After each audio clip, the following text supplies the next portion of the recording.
छत्तीसगढ़ सहित देश के कई राज्यों में आचार संहिता लगने के साथ ही सुरक्षा व्यवस्थाओं को दुरुस्त किया जा रहा है ताकि आदर्श आचार संहिता का पालन करवाया जा सके। इसी कड़ी में जिला पुलिस विभाग द्वारा अलग अलग स्थानों पर नाकाबंदी पॉइंट लगाकर जिले में आने जाने वाले सभी वाहनों की सघन चेकिंग की जा रही है। पुलिस कप्तान पारुल माथुर ने मीडिया से जानकारी साझा करते हुए बताया कि अगर कोई व्यक्ति 50,000 से ऊपर की नकदी राशि का परिवहन करते पकड़ाया जाता है व उसकी राजनीतिक पार्टियों से संबंध हो तो उस व्यक्ति पर कड़ी कार्रवाई की जाएगी। इसके साथ ही अगर 10 लाख से ऊपर की राशि का परिवहन करते हुए पकड़ा जाता है तो जब्ती की कार्रवाई करते हुए इनकम टैक्स डिपार्टमेंट विभाग को सौंप दी जाएगी।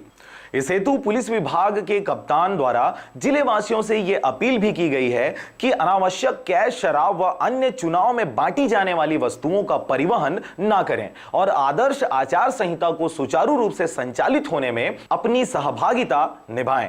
जब से मॉडल कोड ऑफ कंडक्ट लागू हुआ है तो नाकाबंदी चेकिंग जिले के आने जाने वाले जो रास्ते हैं उस पर चालू कर दी गई है। हर दिन अलग अलग पॉइंट्स पे ये नाकाबंदी चेकिंग की जाएगी और इसमें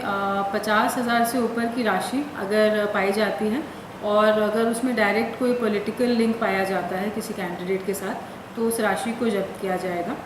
इसके अतिरिक्त अगर 10 लाख से ऊपर की राशि किसी भी वाहन में प्राप्त होती है तो उसको सीधे इनकम टैक्स डिपार्टमेंट को सौंप दिया जाएगा और वहाँ से आगे की कार्रवाई होगी। तो मेरी सभी से ये अपील है कि अगर अनावश्यक रूप से कैश कैरी ना करें